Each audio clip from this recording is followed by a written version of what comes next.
Hello, everyone.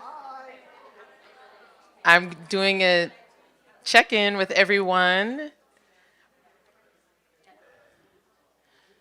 giving space to wrap up any conversations or connections. There will be more time to connect between 2 and 2:30. There'll be another break. I would like to transition us from lunch and to begin the community resource panel. And so just want to make sure that I get folks in seats. Or can someone please close the door?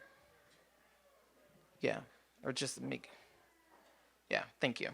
Um, so welcome back. This has been such an amazing day so far with Stephanie Alvarado this morning sharing wisdom about the archive, identity, um, being in the moment, being present in our body, in our experiences, bringing, I think, joy and compassion to the work that we do with students in the classroom and also to people and or students with disabilities, always remembering that wholeness, that respect, referring to the poem earlier. The body isn't an apology, right? It is a gift. It is something to be revered, honored. And so I think that that's something to remember as we do the work within schools, within communities, as a part of this organization. That intentionality, we bring it to all of our offerings, whether it's the festival, this type of workshop with educators. So without further ado, I'm going to call up to the stage the different presenters, and they can take a seat, and then we will start the community resource panel. I would like to call up Carrie Banks. Yay! Let's give it up for Carrie. Yes. Yes, that's Carrie. Yes. I would love to call to the stage Amanda McPhee.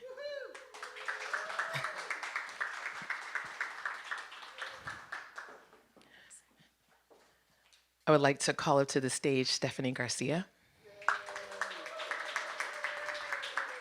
And last but not least, Rick from Positive Exposure, if you could. Um, so I'll just say a little bit about the community resource panel. Oftentimes, in the space of learning from intentionality, you know, we know what we don't know, and it's important to share resources from a place of expansiveness. Oftentimes within just life, I feel like there's been a lot of scarcity. I always come from the position of abundance, and so that's what this panel is. I met Rick and just reached out to several of you guys as I was doing research and Instagram dives, and so I'm just really grateful for the introduction, Rick to Amanda, and then Amanda to Stephanie, and then Carrie. I found you through through Kat Savage, and so again, this is about connection. And so resources oftentimes are, I don't know, sometimes always documenting, always documenting, are not shared so openly or freely. And, whether it's funding challenges or whatever else, this is an opportunity to, from a place of abundance, share. And so each of the panelists will talk for about 10 minutes. They have presentation based, whether it's their organization. Stephanie Garcia will talk about her experiences as a District 75 alumni. Amanda McPhee is from District 75, Office of Arts Education. So it's, what's out there for our students? What are some of the pilot programs that involve the visual arts that can be of service to our students? And last, Carrie will be speaking about inclusive services through Brooklyn Public Library. What exists in our libraries? There's a lot. My background, my first job out of college, I worked in a library space. So the first thing I thought of in terms of students with disabilities, what is available in our library? Because maybe a parent may have access to a library, right around the corner. They may not be able to make it to a main branch. So, and then Rick will end with speaking about his organization, Positive Exposure, which does amazing work in East Harlem. And so, without further ado, I will call up Amanda McPhee. You can present from your. You don't have to stand up, but Sounds good. without further ado, You're like, stay sitting. without further ado, Amanda McPhee. Thank you. Hi. Oh, what an amazing group of people that are here today. Um, so, just to introduce myself, I am Amanda McPhee. I am the Director of Arts Education and arts programs for District 75. And for those that don't know what District 75 is, it is a citywide district or program for students with moderate to severe disabilities. We also have home instruction, hospital, schools, and psychiatric day treatment. So we have a total of about 26 to 27,000 students.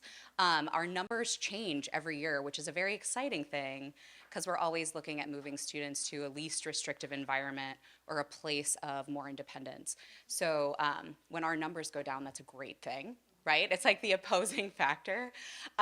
So we get very excited about that because that means that students are joining their age level peers in community schools instead of being part of our programs. Yeah, so and so we are citywide. So we're in every borough. We have about 61 brick and mortar schools, but almost 370 locations that are co-located to promote inclusivity so that students can be in a building with their age level peers.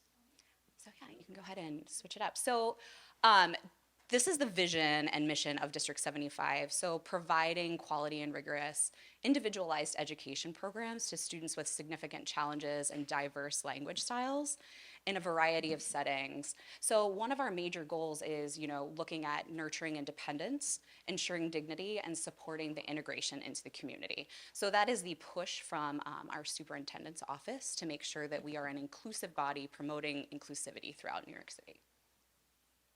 So this design for our office was done by Stephanie, who's sitting here next to me. She is an incredible illustrator. I had the blessed experience of my office being next to Stephanie's classroom, so we got to work very closely together throughout the years. So she designed that logo for our office.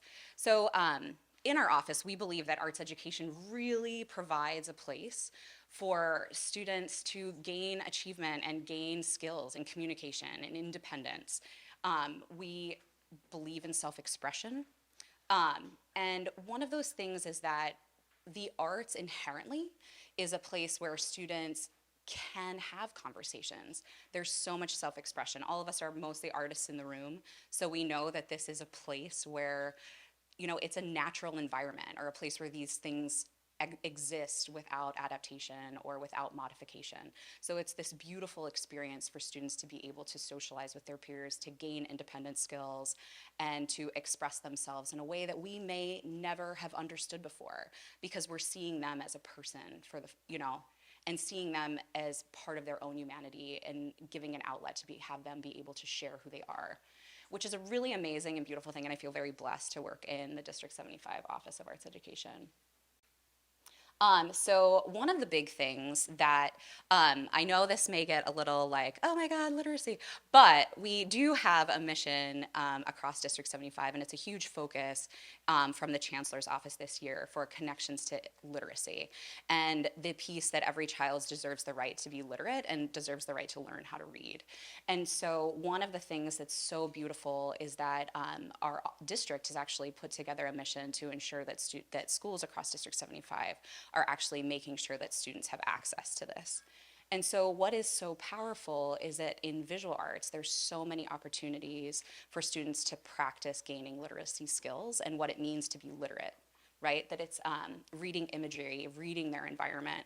And that's such an important thing, being able to read imagery, because when you go into, most of our students, you learn literacy in schools, but you don't know how to generalize that into the environment. But being literate helps you navigate. It helps you be independent. It helps you understand where you are and who you are as your place in this world. So that opportunity to look at imagery and read it and take meaning from it is very powerful. And it's almost this failure-free, sorry I just stumbled, failure-free environment where it's interpreting and having a text-to-self connection, right? That you're looking at something, you're taking meaning from it, and you're saying, like, how do I as a person connect with this? And then I'm sharing it. So all of those building blocks of literacy exist in visual arts, especially in a way that it can be used then to express one's language. You know, like photography is an incredibly accessible way for students to express what they're seeing and express how they want to communicate. I personally feel that everything in the world could be taught through the arts. And so this is just kind of a breakdown that there's so much when we talk about students learning and gaining skills to be more independent, to be more social, to have self-expression, where even the physicality of visual art, there's so much opportunity for fine motor and gross motor practice. There's ocular focus practice. There is this ability to, understand where your body is in space, right? Like that my arm is moving here and it is making this design that I am choosing to make. And why that's so important in our district is a lot of the students have a lot of fine motor and gross motor challenges that they're working through. So this is a place where they can practice those skills. And we work a lot with occupational therapists and physical therapists in our district in these types of classes for students to be accessible, to gain access. In terms of social skills and communication, copious opportunities for initiating and looking at work and talking about work and the work itself, right? That work product is a piece of communication, which is something that's really, really exciting. Cognitive development, the entire process of looking at something, recognizing what it is, identifying it, making meaning of it, and then expressing that is all part of building your cognitive development. And we see it every single day and every single class period in visual arts, right? There's an aesthetic to it. There's always choice. And one of the things that we really like to believe is giving students opportunity to have choice, letting them have individuality, right? Sometimes we come down with like a top approach of it needs to look this way, or we're doing this project today. So giving students options and choice is always something really incredible to think about. And then that reflection on their own piece of work, which that metacognitive piece actually leads to self-efficacy, and for a student to really believe in what they're able to do and the goal that they have and how to get there. So, it's our mission as educators in District 75 to help students reach their goals, reach their dreams, and be as independent and that being social and being independent in your environment and being part of your community is what we want for every student in our district. And so we really push to have students very involved in the New York City community, which is why we give a major shout out to Corinne at this moment for giving more access to students in the New York City community. So what my office does, we're a mighty office of one. It's just me. Just kidding. So if I don't respond to your email right away, that's why. Of one. So in the office, it always sounds funny as I'm like, as the collective we. But the amazing teachers that are here from District 75 are part of that we, and they help so much with all of our initiatives, which is a really amazing thing to see everybody today. But we offer instructional support and teacher development. So what that is offering series of professional learning experiences, both in our offices, direct with experts from, or instructional experts at District 75, but we also offer partnership trainings where we get to partner with amazing people like Corinne and with Rick, and hopefully with the library soon to share some things out with the District 75 teachers. And they can all be found on the District 75 PD catalog. And that's actually an open give back to the city. So anybody that is part of the New York City community is actually able to, through DOE credentials, actually log in and sign up for our PDs. And then if somebody from the community who's not part of the DOE wants to come, you can always email me and we can figure out how to make that happen. We also have a D75 arts community, which everything we do in a larger space in the DOE is a lot through Microsoft and then Google Teams, or Google Meets. yeah, Google Classroom, sorry. So I'm like, I'll get there. But it's a virtual thinking space and communication info hub. So that's kind of how we keep all of the arts teachers in D75 connected. There's about a little over 300 teachers in District 75 in the different arts disciplines specifically. So we try to share information through there. Part of another piece that we do through our office is actually community integration and partnerships. One of the biggest things that I firmly believe is that the students need to be part of the community. So we work really hard with local community organizations, with museums, with our, citywide arts-based organizations to make sure that the students are able to connect their classroom to the community and the community be able to connect themselves to the classroom. Because if we want people to be social and independent members of society, we need to give them an opportunity to generalize skills from the classroom into the community, but also be seen, be heard, be valued by their community. And that is the biggest piece of that community integration part. And then we also work on partnerships. So I feel very, very blessed to have opportunities to work with Corinne and with the start of a partnership at Photoville. But we also work with a lot of other partners in the city. We work a lot with Rick from Positive Exposure. We work with a lot of the art museums across the city in terms of even creating like co-authored curriculum that are really specifically designed for the students to give access to the arts and access to independence. So that is a big part of what I do, and if anybody would like to partner, come on up afterwards. We're very open. We also do, in the arts, we have career readiness programs because our students go until age 21, and from 18 to 21, there's transition programs. So I partner with the Office of Post-Secondary Planning, and Natalie McQueen and I have actually worked to develop internship programs for students in District 75 to have access to arts careers. So we partner with, right now we partner with Lincoln Center, where two students take a career development class after school, and they actually intern at Lincoln Center over the weekend, or on the weekends and the evenings. We work with Museum Access Consortium, where we have, again, a career readiness class for kids, and then they individually intern. We've worked with Groundswell, the Botanic Gardens in the Bronx, with Broken Box Mime, with Dance NYC, and Emmett Theater, who have opened their doors to let our students have internship opportunities to get access to careers in the arts, which is actually one of my, I firmly believe in transition, so I really want to build out a lot of opportunities for students to be able to gain access to careers in the arts. And then we also have opportunities where we build work-based learning programs in schools. And a work-based learning program is basically an in-school job site where TED is rocking our textile micro enterprise, where they build textiles and then actually sell them to places in their community, which is actually really cool. We partnered with Alpha Workshops in Chelsea to do that. So it's like wallpaper design, placemats, floor mats, and different, it's really cool. It's like canvas, waterproof, really interesting designs that the students are. Holiday cards, all the cards that you could ever want. All the cards. And then we also teach students how to kind of be entrepreneurs, and that was something we kind of piloted with Stephanie, and how to do gig work as an artist, because that's actually a huge opportunity for artists in New York City, and creating those networks so that students can build their own business and selling their artwork or presenting around the city, which is really, really exciting. And then family programs. So I work with the Office of Family Engagement and Empowerment, and so art is such an amazing way to spark a conversation with your child and be able to see your child in a different way.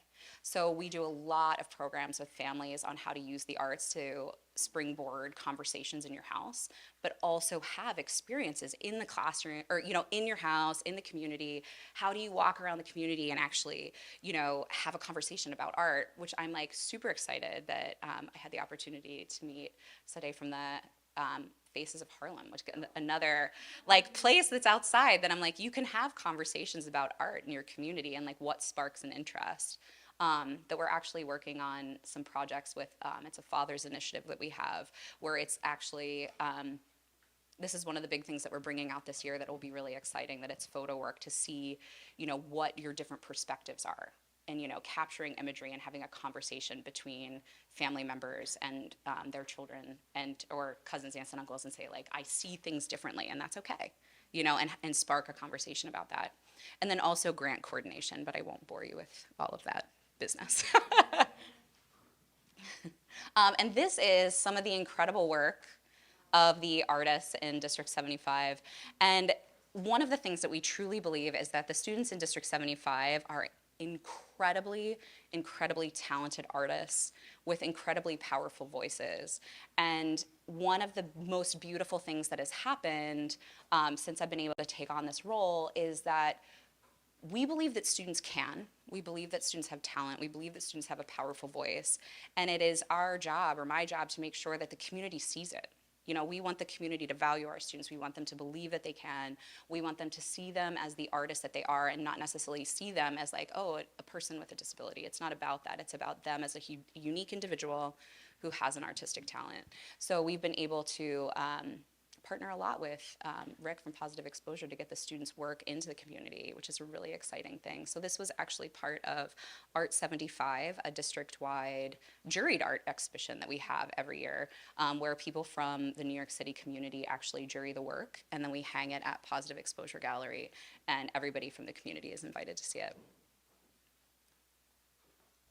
This is actually, I'm really excited about this one. So I'm just going to go through the, Rick's like, yes, this was so fun. So some of the things, so part of my, is student events and community partnerships and community integration. So this involves the creation of a lot of student events and student programs.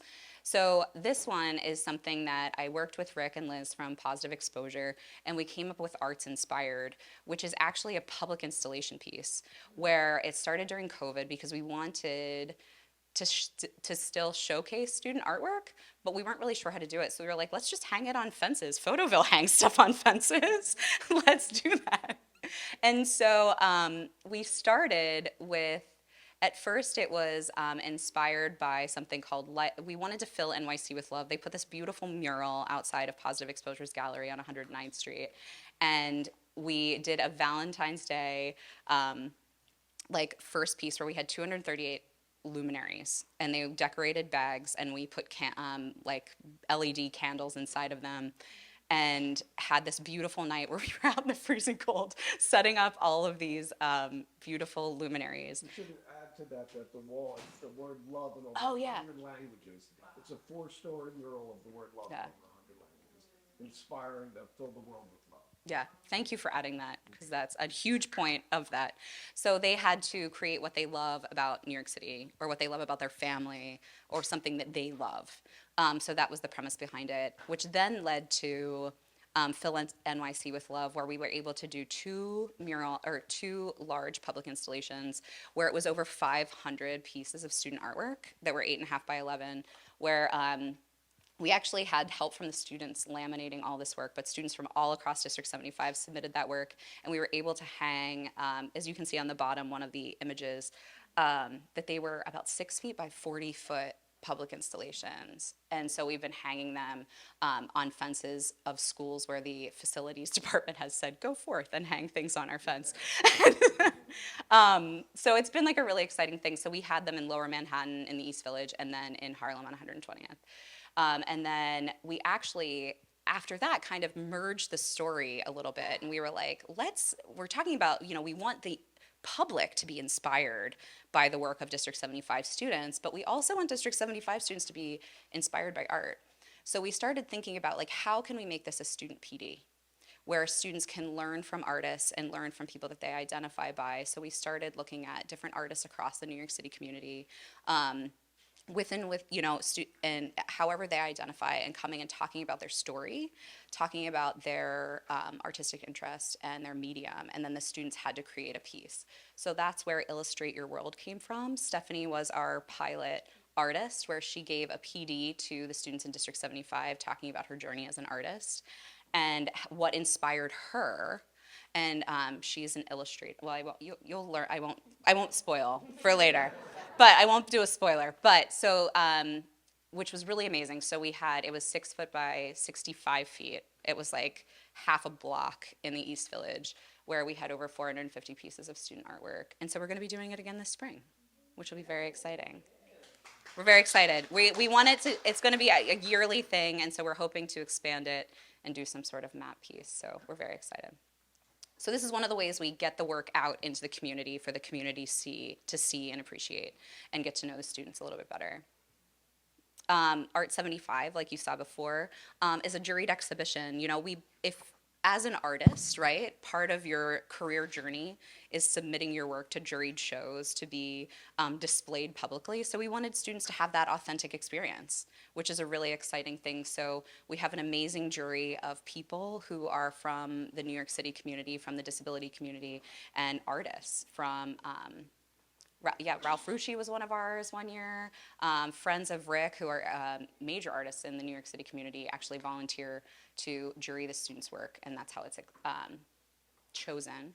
And then every year it has a theme. So this year we kind of gave it a piece where in celebrating human diversity, we wanted to have students to have a choice of what they were going to display, so that the students would create a piece of like and submit the work that they were most proud of and told the greatest story about themselves. So that was the theme from last year. And actually one of the pieces on there, which was funny, is that red mask, the student wrote about how I'm angry and I'm allowed to be.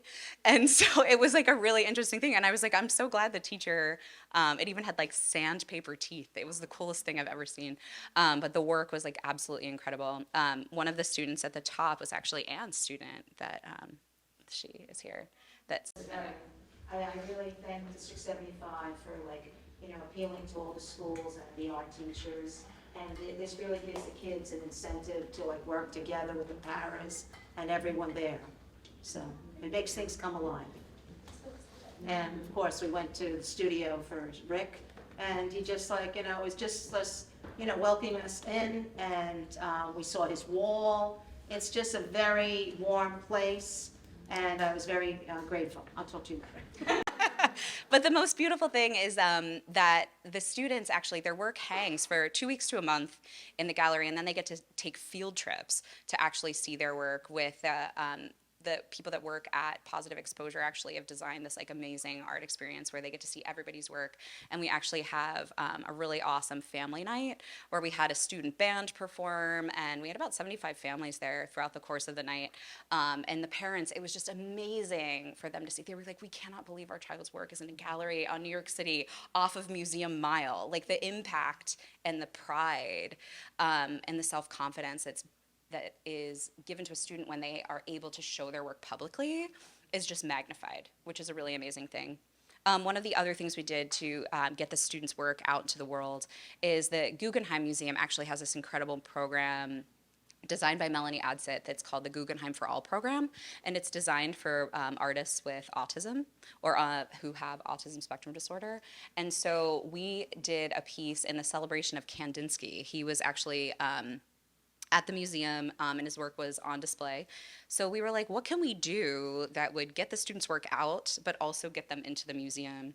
So we did this whole piece of imagining abstraction where the students did a multi-part project where they were inspired by, the goal was for them to be inspired by something in their life as the end product, but they learned about how artists were inspired by things in their own communities and in their own environment or their own interests.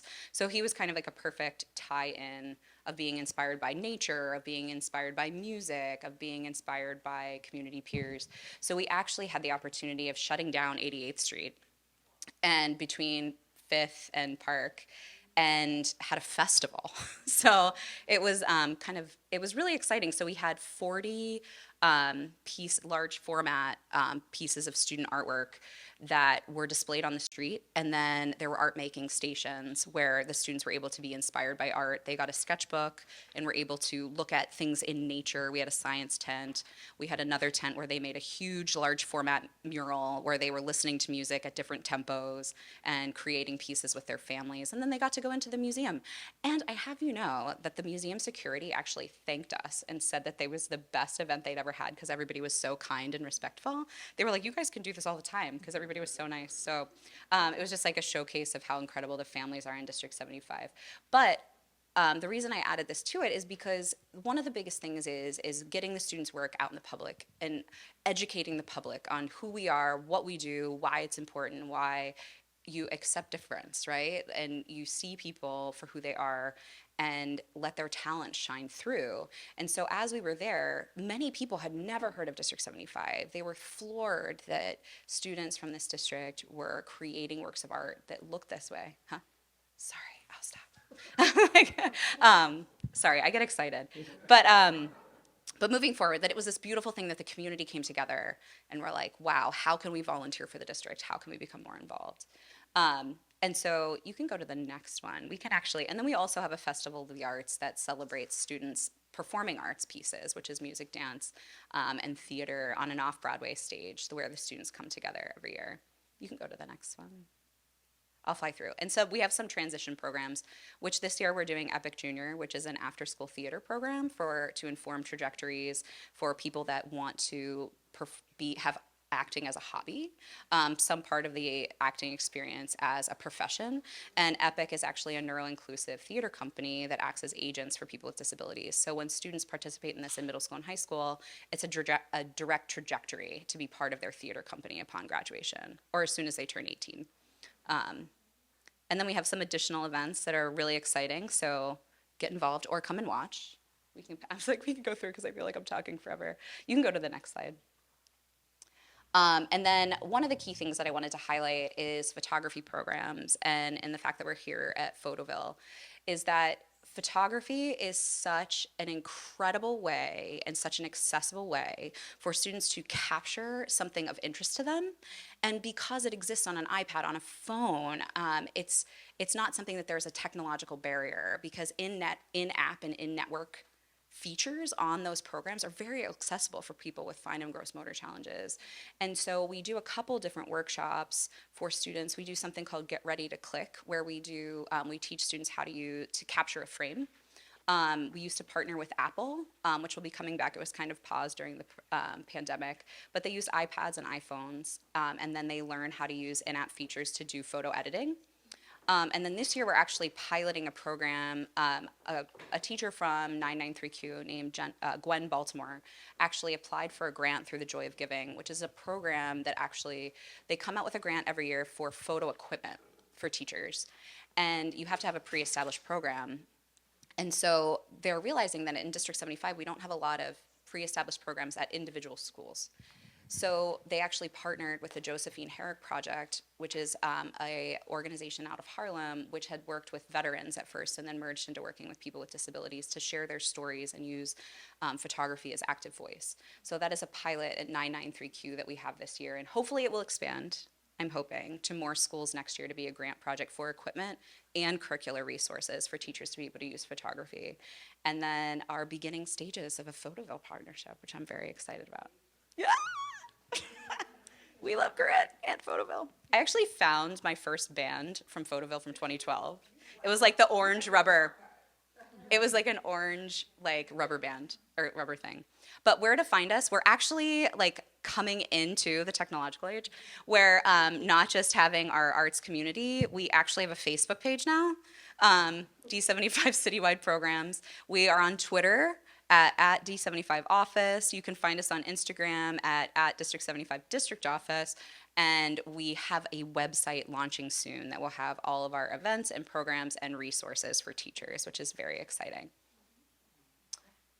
And then, so again, additional resources. We have the professional development, the arts community. You can always find information on the DOE Info Hub, and We Teach NYC. And you can also, I saw my, what? 25 minutes. Oh my God, stop, I'm sorry. It's fine. Rick's gonna hurt me. It's fine. And that is it. And if you have any question, and also, I am sorry, I apologize, I'm a chatter. But yes, again, if you have any questions, please reach out and email me. It's amcphee@schools, MCFEE. It's very quick and easy. And if you have any questions, I will be here later today.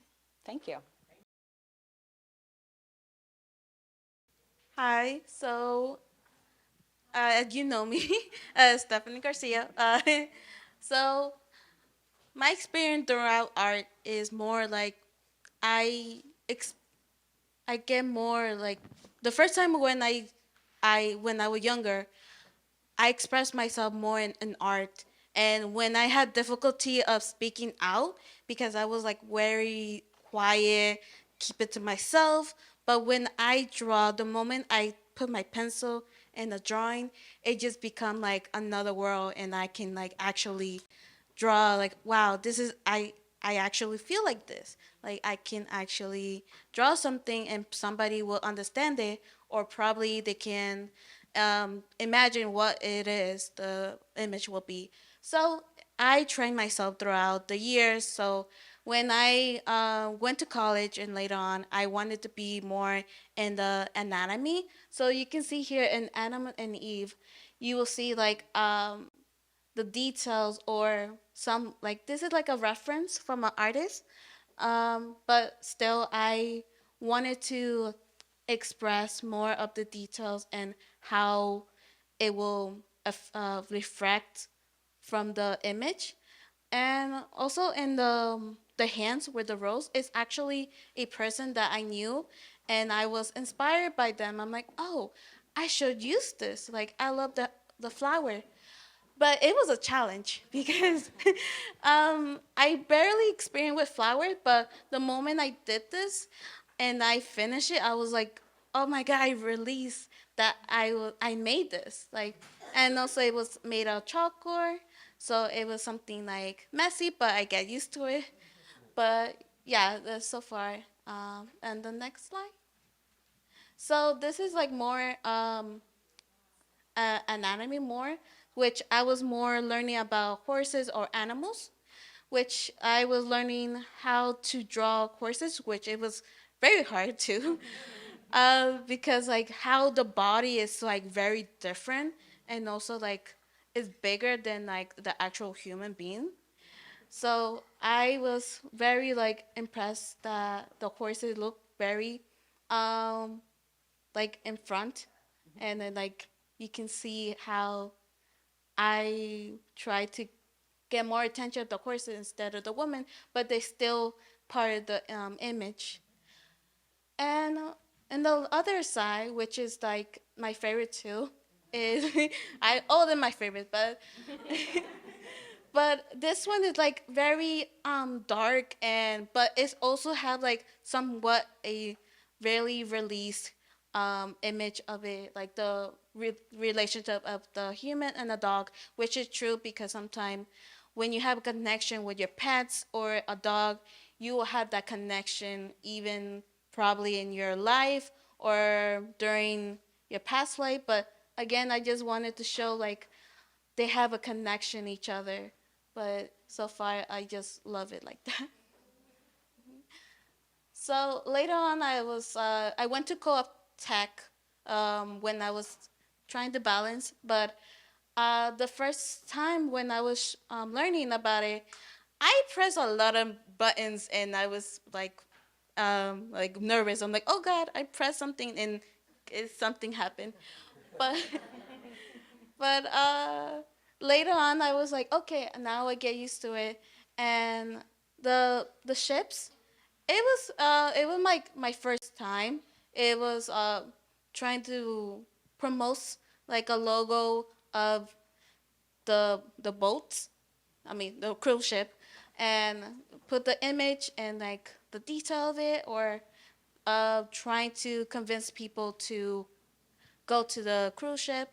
The second image, which is Queens, if everybody know the band Queens, I put it. I put like under the sea because maybe I was thinking Little Mermaid that during that time. But I was getting like later on, like I was learning about it.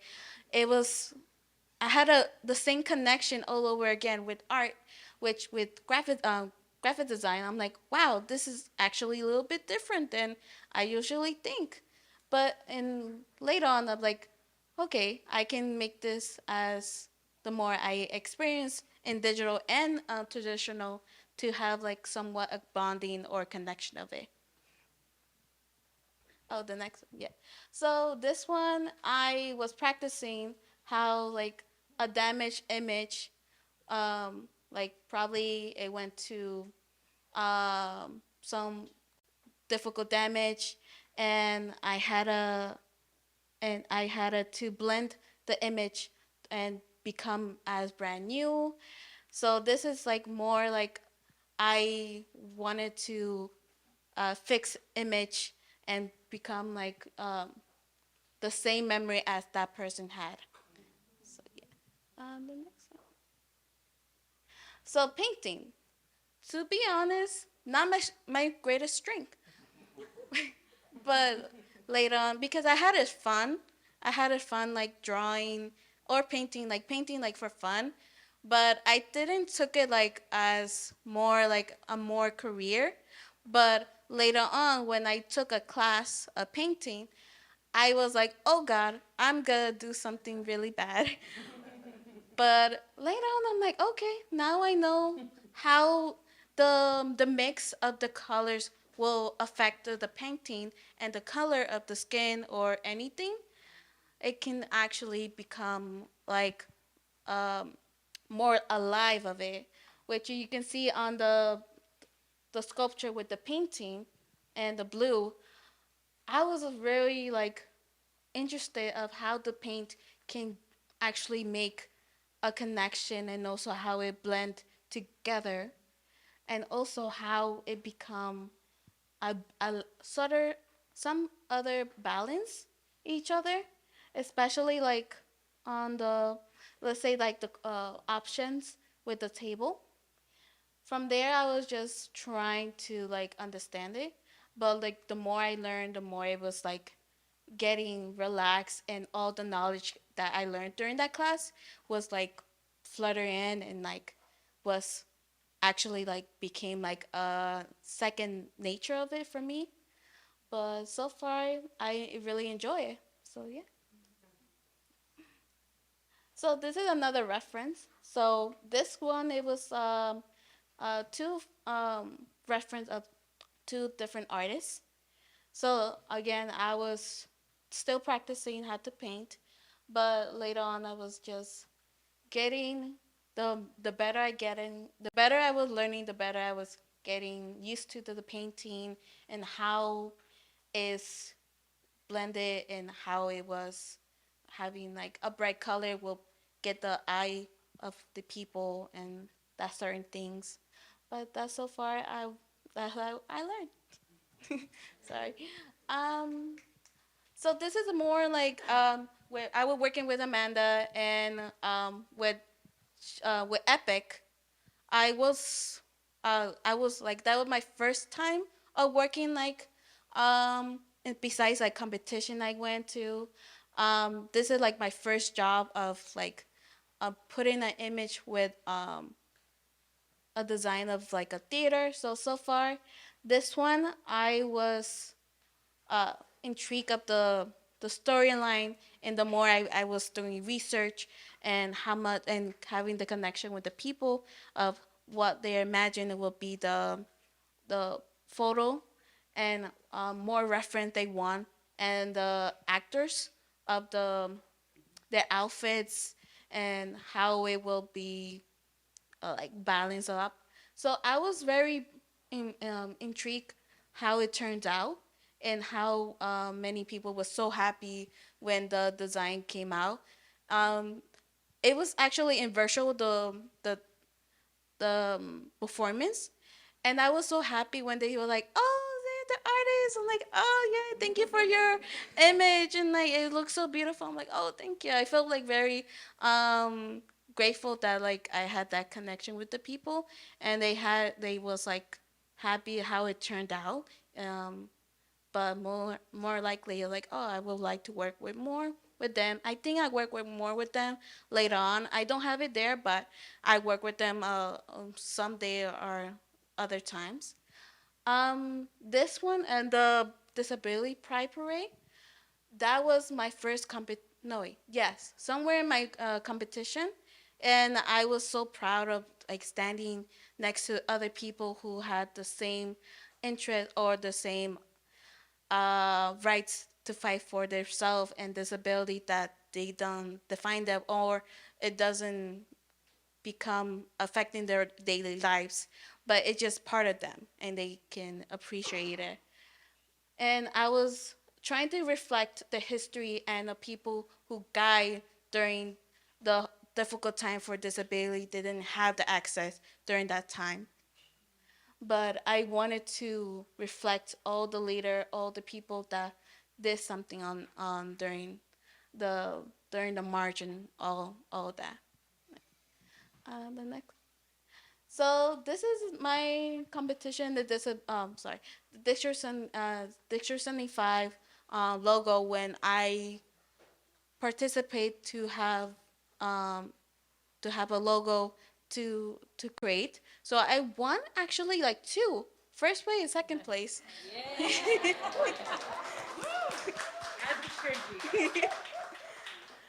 So I was very happy about it. I'm like, really, two, like first and second? How did this happen? uh, but so far I was like, wow, this is really nice. And I think I was they will donation for my high school. So District 75 give donation to money for my school, and the access to have like probably like education. And I was very glad for helping my school to have money for their supplies and everything what they need. And that's it. Thank you.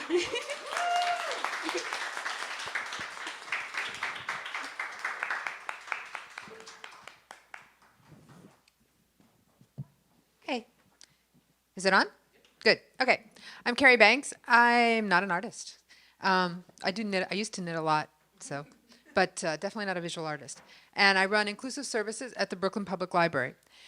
Inclusive services makes library services and programs accessible for children and teens with disabilities. And I want to just talk you through a little bit about how we do that. The most important thing is, how many of you have library cards? Good. How many of you have your children have library cards? Not so good. Okay. How many of your students have library cards? Okay. Now we're talking in the terrible realm, right? Every one of your students deserves to have a library card. They deserve access to the culture, to the literature, to the arts, to all of the other resources that library have. They deserve that. They have the right to that access, just like a student who gen ed student does. So please make sure that you get your students those library cards. Make sure that they have them. My contact information will be at the end, and I'll leave some business cards up front. Okay, so one of the things that we do at the library, besides making sure that everybody who has the right to use it does use it, is to make sure that kids have success in the library, right? A lot of the kids that we work with, oh wait, back up. We can hold there for a minute, yeah. So a lot of the kids that we work with don't have success in school. This is not the place that they go and they have fun, right? They're people like me with learning disabilities, right? I have dyslexia and dysgraphia. I also have physical disabilities, right? But school was not fun for me, right? School was the place where I was told I was lazy. School was the place I was told I was stupid. School was the place where people didn't understand me. But the library, I could go to the library and read for hours, right? I could go to the library and play games. I didn't do the art projects. I'm really sorry about that. But I could do other things at the library, and I could have success at the library that I could not have at school. And that's very important to me, that we provide the children in our community, children and teens, with that same experience. So we do that by using a social model of disability and universal design for learning. Okay, now we can go on. So this is the medical model of disability, right? Where we look at the person and say, what's wrong with them, right? How do we fix them, right? And that's kind of great for it's a great way to shift our blame, right? So this is their problem, not ours, right? As a society, as individuals, we don't have to deal with it, but it's wrong. The problem, like with everything else, isn't the individual, right? It's the way we've structured our society. So that takes us to the social model of disability. And that's where we look at it and say, okay, here's a person, how do we make sure they can fit in to whatever, or how do we make sure they can access what we're offering, right? So we make sure, for example, at the library, well, let's actually go to the next slide and we'll talk about that. So we use universal design for learning, right? We make sure that when we do things, we do them in multiple ways, right? Multiple means of representation. A lot of you are teachers, right? You know this stuff, right? Multiple means, okay, so then we get to multiple means of engagement and multiple means of action and expression, right? You're going to have access to these slides, right? So good. All right, let's move on then. So we use all of that, and this is what multiple means of representation looks like at the library, right? Who knows the book, The Very Hungry Caterpillar? Okay. Whew. So how do we do that, right? Well, we have the book, but we also have the felt board set, right? So for some of our kids who like to move around and like that, they can help us with the felt board, and that's how we're going to get them involved in it and tell them the story. Some of our kids are more social, right? They want to talk to each other. They want to talk constantly. They want to engage with each other. We've got the puppet version for them, right? Those are stick puppets. So they can act out the story that way, and they're still accessing The Very Hungry Caterpillar. And the next one, I'm sure most of you recognize, I'm sure that you do, that's the Mayor Johnson symbols for the key aspects of The Very Hungry Caterpillar. And again, if that's how they communicate, this is how we can tie the book to them.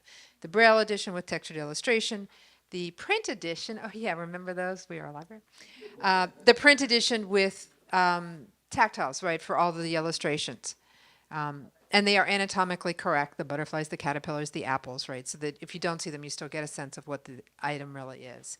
And then finally, of course, iPads, and tablets and iPhones, right, because that's the way of a lot of our kids are going to access this. But we can tell the story, that one story, all these different ways.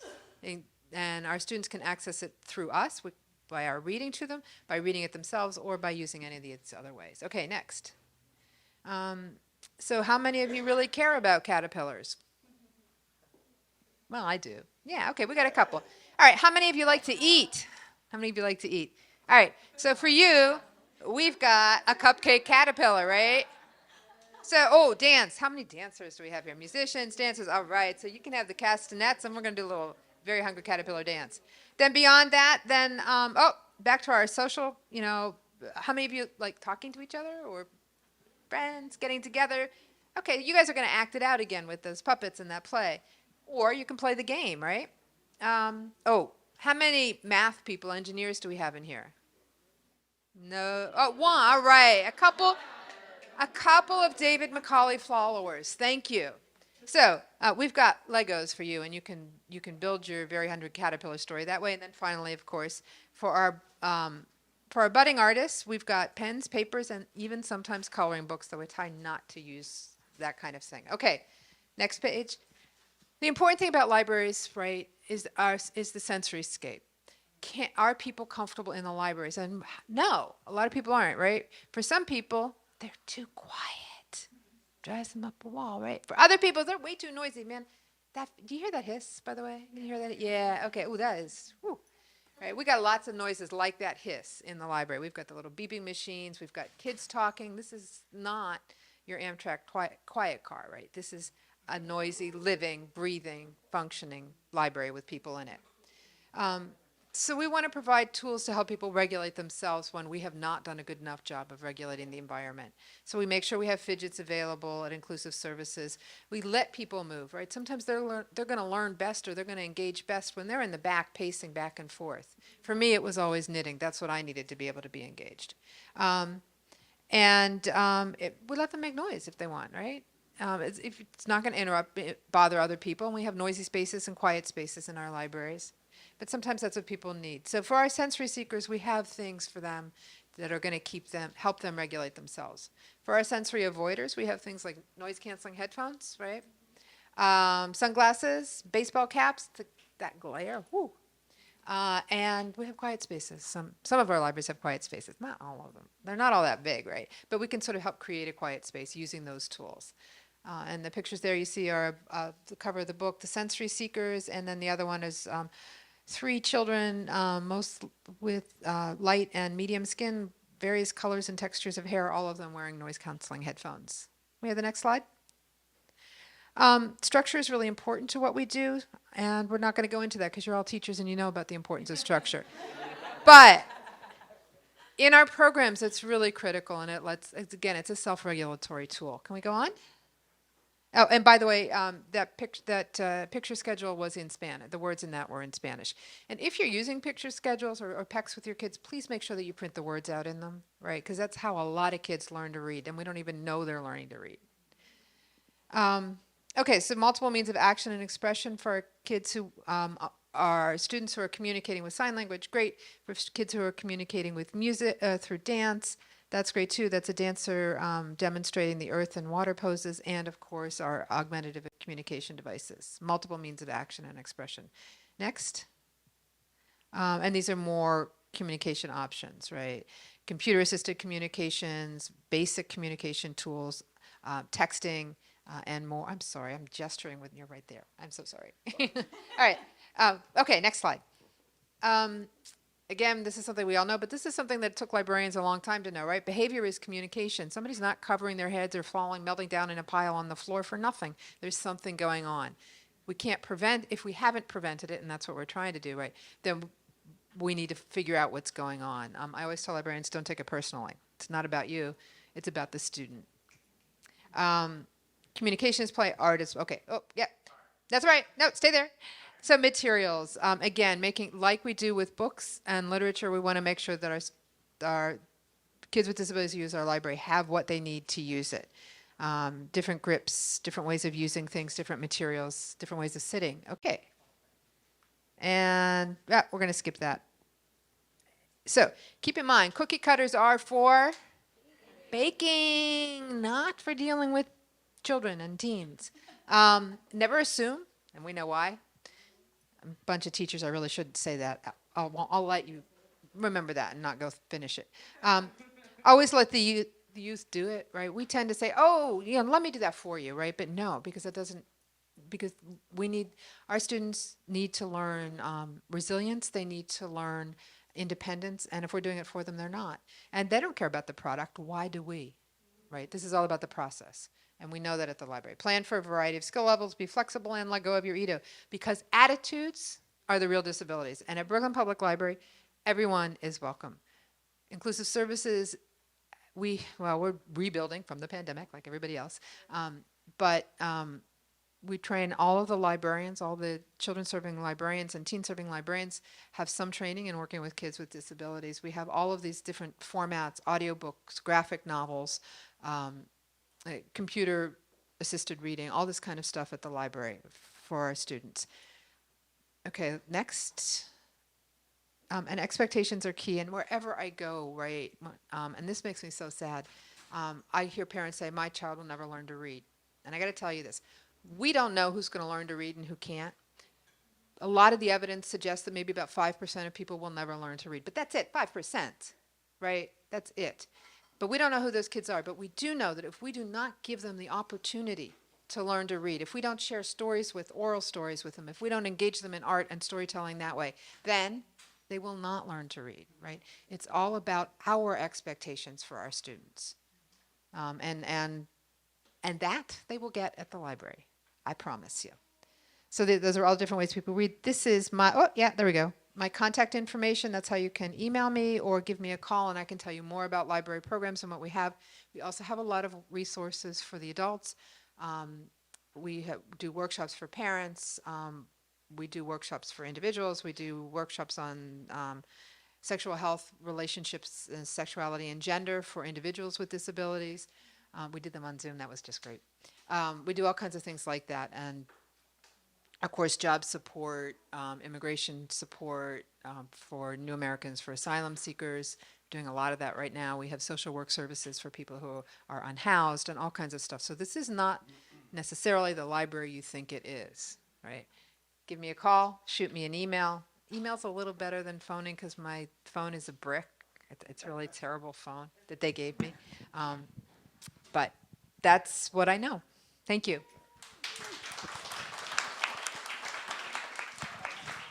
Well, Corin, what's our time like? I mean, we're already after 2, so it's really 10. Oh, okay, so I can go 10. Okay. So hi, everybody. I'm Rick. I'm the founder of Positive Exposure. Positive Exposure is a nonprofit organization that promotes a more inclusive world through photography, through video, through film, through exhibitions, through educational workshops, through lectures around the globe. I started out my career here in New York City as a fashion photographer. Next slide. Can we go slightly? We're going to go really fast. So go over this quick. So this is I was a fashion photographer based in New York City. I worked in New York and Milan and Paris, always being told who was beautiful. Next slide, next slide, next slide. Keep going. Some of the fashion wear. Keep going. Go. Yves Saint Laurent in Paris, French L, New York style next, and this is French L again, and then next slide is Cindy Crawford Hold. And so I was always told who was beautiful.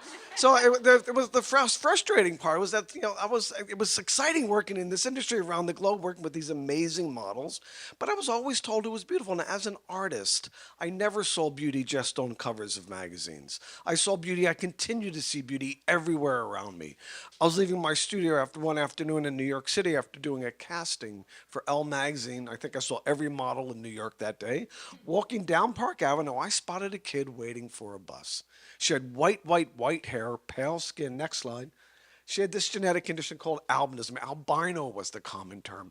Beautiful, but yet never included in the beauty standard. I wanted to do research to find images of those gorgeous kids or friends of hers that shared the same genetic condition, albinism. So I went to medical textbooks. I went to the School of Visual Arts in New York City. I studied photography, film, and art. I never saw a medical textbook prior to that moment. So I went to the Barnes and Noble in Union Square, pulled down the book on medical textbook, opened it up to albinism. So excited to find these images of this gorgeous kid. Next slide. But instead I saw these images. I saw the bright red albino eye was the caption on that one. I saw lots of images in cancer clinics and then tons of images of kids presented the same way, usually naked or in their underwear with those black bars across their eyes. I thought, this is terrifying. I closed that medical textbook, put it back on the shelf, and hoping to never have to see another medical textbook for the rest of my life. I went to an encyclopedia thinking, but there, next slide, I found the family in the circus. And the more digging I did, next slide, I started finding more negative representation of albinism. It was from Princess Bride to Powder, who had albinism because his mother was struck by lightning when she was pregnant with him. To The Matrix Reloaded, they'd come in, they'd wreak havoc, and they'd disappear. To even the Da Vinci Code, it was evil Silas driving around Paris at night shooting at people. One of the first things I discovered in my research about albinism is that people with this genetic condition had a visual impairment. Most people with albinism were considered legally blind. So certainly would not be driving around Paris at night shooting at anything and expect to hit any of those targets. Bad information. But I saw that there was a support group called NOAA, the National Organization for Albinism. And I called them immediately and said, hey, I'm a fashion photographer. Let's show the world the beauty of albinism. This is going to be amazing. And they said, get lost. I'm a New Yorker. I don't give up quite so easily. Early days, they made it very clear to me about their fear of exploitation. That every time there was a magazine article about a kid with albinism, it was always a story about a victim. It was always sensational. It was always exploitative. It was always negative. I said, well, I can't find one positive representation of anybody with albinism anywhere, and I've been searching. So let's do something strange here.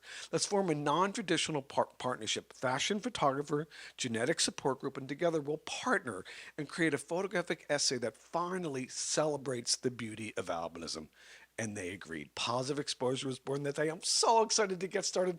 In walks the first kid I'm going to photograph, and her name is Christine. And she's stunning, 5'9", long white hair, pale skin, gorgeous. But she walks into my studio with her shoulders hunched, head down, no eye contact, one-word answers. This kid had zero self-esteem as a direct result of the teasing, the bullying, and the abuse she experienced in the classroom environment, and it just left her with zero self-esteem. I'm thinking, how am I going to photograph this kid? But just the day before, I'd photographed for a Revlon shoot Cindy Crawford on the same set, and I thought, out of respect for this gorgeous kid, I want to photograph her like I would any supermodel. So the fan went on, the music went on, and I literally grabbed a mirror and held it up to her, and I said, Christine, look at yourself. You're magnificent. And this kid looked in the mirror and saw exactly what I saw. And she went from this to this. Exploded, next slide. Exploded with a smile that literally lit up New York City. Christine desperately needed to change the way she saw herself. Her community desperately needed to change the way that they saw her difference. So she created a philosophy that drives positive exposure 25 years later. And that philosophy is, next slide, change how you see how you change. She walked into school the next day, not like she normally does, but with this new vision of herself and her own beauty and her own reflection changes everything. Next slide. So that's original story was a cover story in Life magazine called Redefining Beauty. Won lots of accolades and lots of awards. Next slide. So traveling around the globe. This is Gladys Meir. She's a Kuna Indian in Panama. Next slide. Fiji, at the turn of the 19th century, a tribe could not hold their territory. This is somebody with albinism in a powerful political position. Next slide. Lauren from Australia. And next slide. And my great friends from the Siloe School for the Blind in Polokwane in northern province of South Africa. Next slide. Twin boys in Tanzania. Next slide. And then I received a lot of accolades for the Life magazine piece, but I received the biggest award was the Art of Reporting Award from the Genetic Alliance. The Genetic Alliance is a coalition of all the genetic support groups worldwide. They presented me the Art of Reporting Award, and as they gave me the award, they said, we're looking at these beautiful images of albinism around the globe. There's a universal message here. This isn't just about albinism. This is about all differences. Would you ever come to another conference, but with a different genetic syndrome or that we represent to celebrate their differences? I'm like, great idea. She said, well, we have the chromosome 18 conference, you know, when you have an anomaly on your 18th chromosome. Remember, I'm a fashion photographer. I've never heard the words anomaly and chromosome in the same sentence. So I agreed, but I went back to those medical textbooks. Next slide, and these are the images that I saw. Mostly stillborns, lots of images of kids with cleft palates and trachs and feeding tubes and mobility issues, and these were terrifying. But I walked into the auditorium where the kids were, and had these images burned in my head, but I was instantly surrounded by kids screaming with laughter. There were kids with cleft palates and trachs and feeding tubes, but they were kids, and they were having a blast. Next slide. Pauline, next. Sean, next. Ellington, coolest kid I know. Next slide. Remy, who's seniors photographs we just shot last week.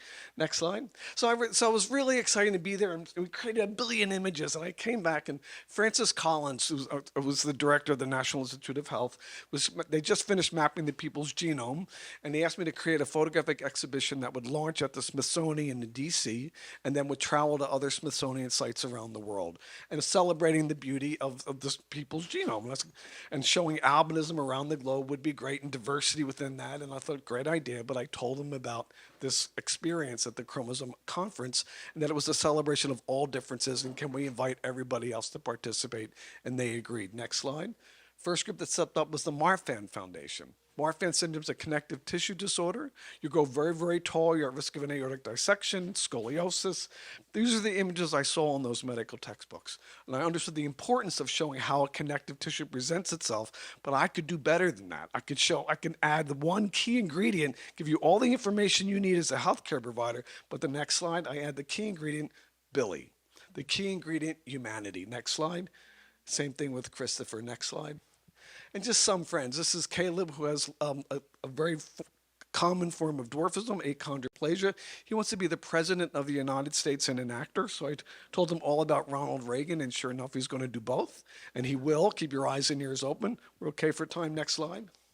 Dr. Nadia, a rare form of dwarfism. She told me, I met her when she was a second-year med student, and she told me the only thing she needs to be a successful physician is a stepladder.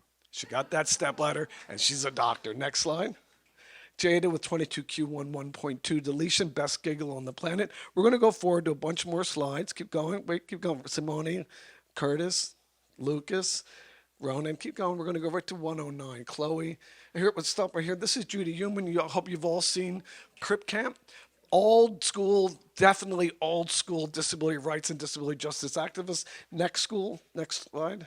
Chris Gayton from Stranger Things. Modern day, he uses his social platform to raise awareness of all rare disease, and he writes into his contract that he must mention cladal cranial dysplasia in at least 2 episodes every season. Almost done. Next slide. Peter, we do a lot of work with med students. We started films. Keep going. Films, a film library that's on our website. Next slide. And we've done work with Walter Reed on these slides. Next slide, sorry. Films, our transgender community in collaboration with Lululemon and NYU Langone. Next slide. We're starting a new initiative with the NICUs around the globe. Next slide. Now I just wanted to stop here. This is our gallery. We have a gallery. You're all invited. It's a multimedia gallery and performance space in East Harlem. Next slide. It's a space where we have artists in residence and we have art revolving artwork. We do have hosted District 75 quite often. It's really exciting, but we have an artist in residency program, performances as well. Next slide. That's our wall, which we create. It's the 4-story wall of the word love in over 100 languages. So the idea, again, behind this is to create opportunities for us to celebrate the beauty and richness of our shared humanity. Everywhere I am, no matter which country, which continent, which language, which culture we're in, it was always, I'm so aware that we all have the exact same need. And it's a need to be seen, a need to be heard, and a need to belong. Thank you very much.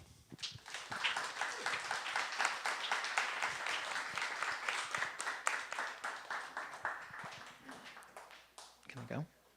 So I just wanted to say thank you to the panel.